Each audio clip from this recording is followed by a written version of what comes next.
Well, in the yogic culture, first 8 years, or actually 8.5 years, is considered childhood.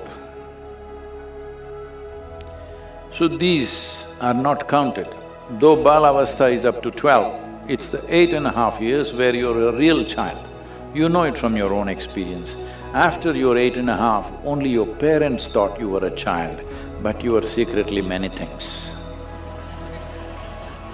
Yes, adults think that you are a child, but you know you are not one. Because your childhood in many ways ends at 8.5. So if you take two solar cycles, which is 24 years or little less than that, and add 8.5 years to it, it will become 32 and 3/4 or something like this.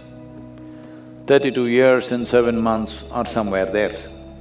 Exact calculations we can make, but it's nearly 33 years.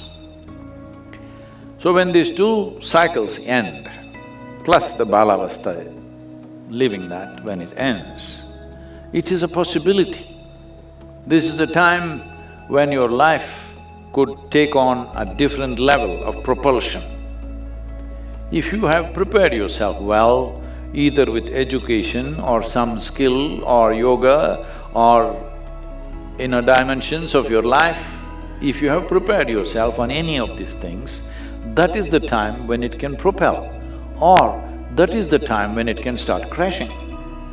You know, in the Western societies, they talk about midlife crisis.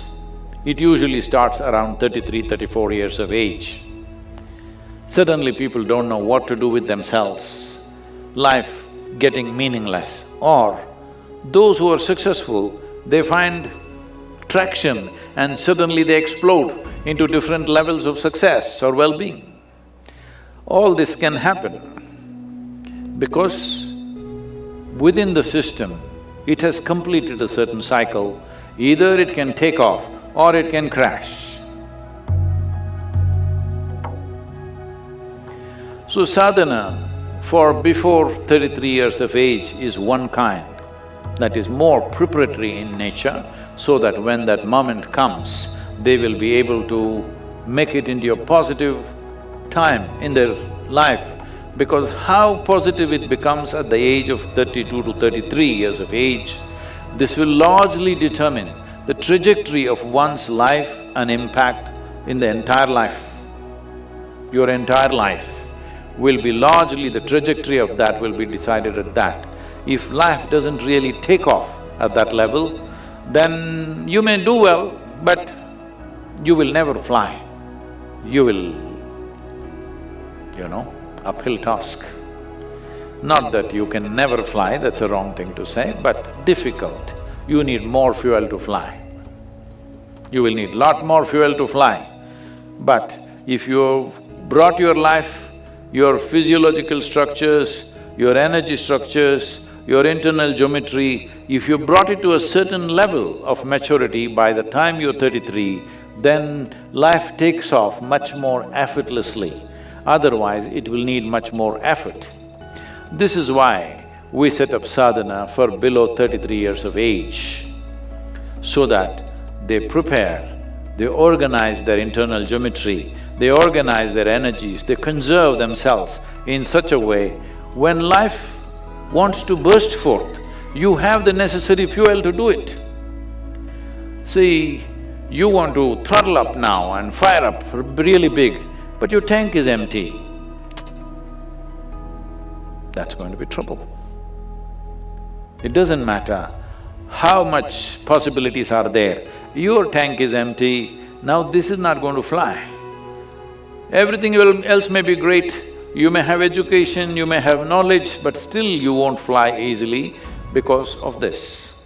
If you miss this, 33 years of age, those of you who are looking depressed, Sadhguru, I'm 35, what to do? Well, if you're a male person, 42 is another time when there is another upsurge, Not at the same level as 33, but definitely a substantial upsurge where one can again burst forth. If you're a female, it may be 46 for you, but because if you do not handle your biology well, 46 may become more troublesome than possibilities. But there are many possibilities. When a woman reaches 46 years of age, she can break through her limitations of whatever the feminine nature held her down with certain aspects of life, all that she can break through in a big way because her energies are transforming naturally. I'm talking about natural support, I'm not talking about what individual people may do. Individual people may defy all this and go on, that's different. But naturally, this is the way it is moving. So if you miss both these, when you hit 60, so there's hope, huh?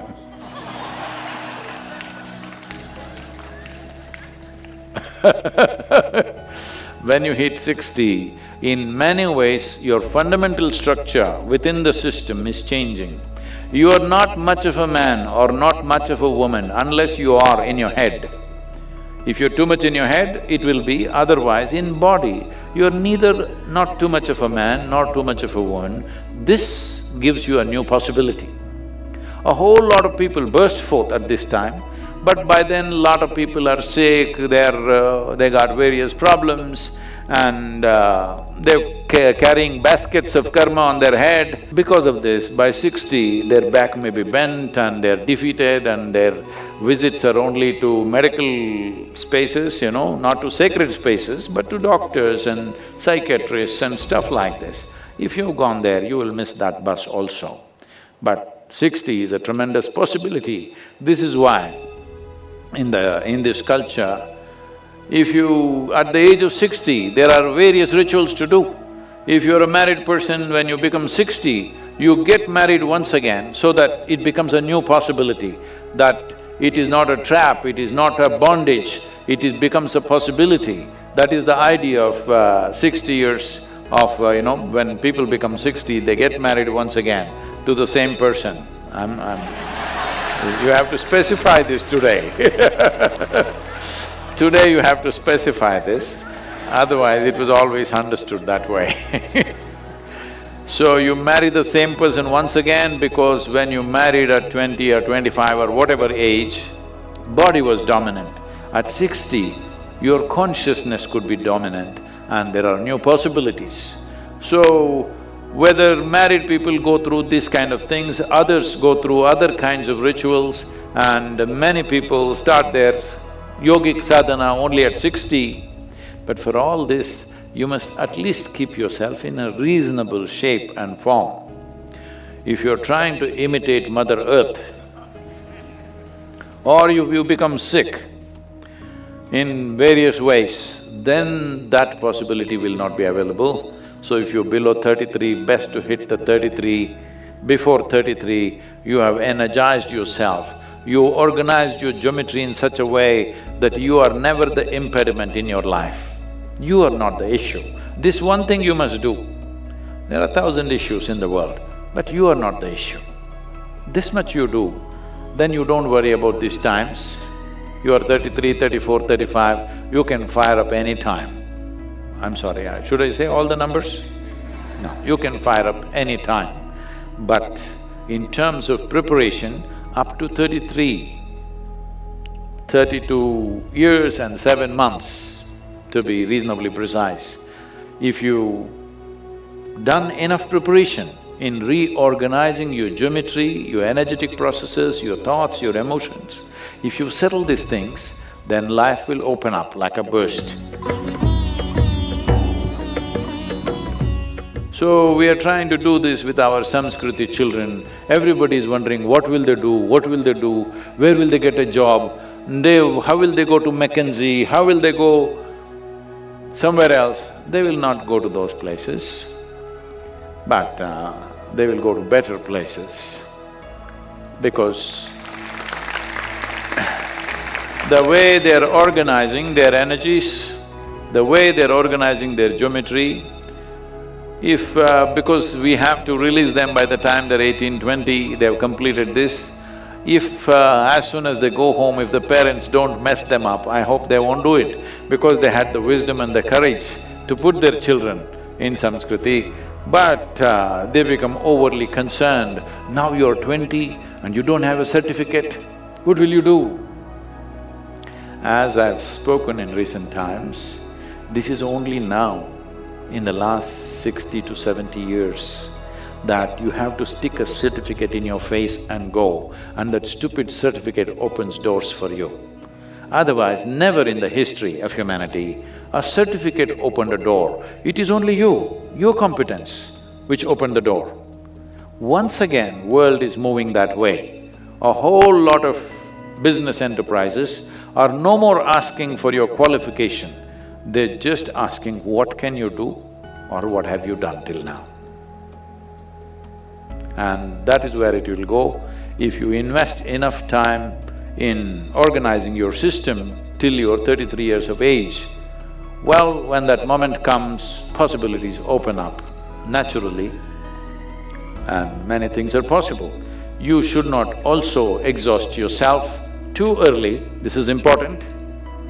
Right now, especially in United States, people come and tell me, my boy is 11 years old, he's already the CEO of this company. I said, why? You already thrown your child in the marketplace. Unfortunately, as you become adults somewhere, at least you have to keep one hand in the marketplace because the whole world has become economics. But you threw a 11-year-old child, that means at 11 if he became CEO, probably he started at 6. A 6-year-old child, you threw him into the marketplace, this is the worst thing you can do. You do all this nonsense. Please leave your children out for some time.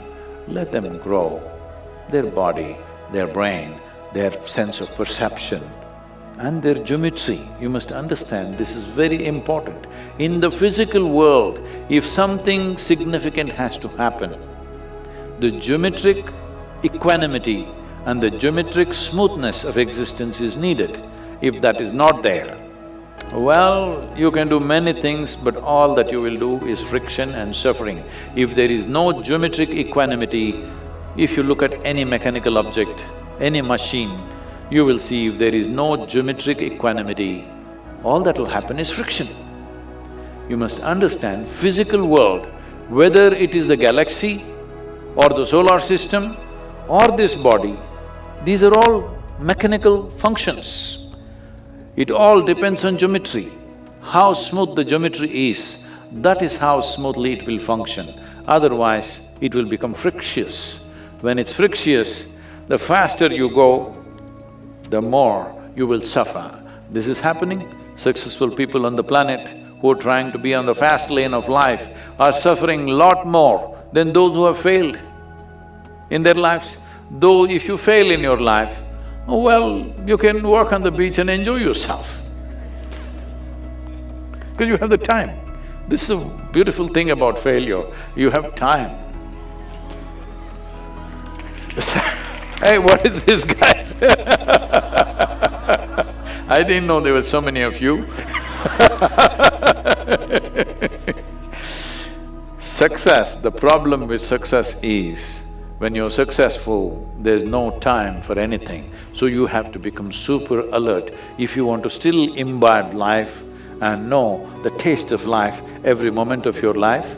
Otherwise, you will become a zombie walking around with something buzzing in your head which is not life.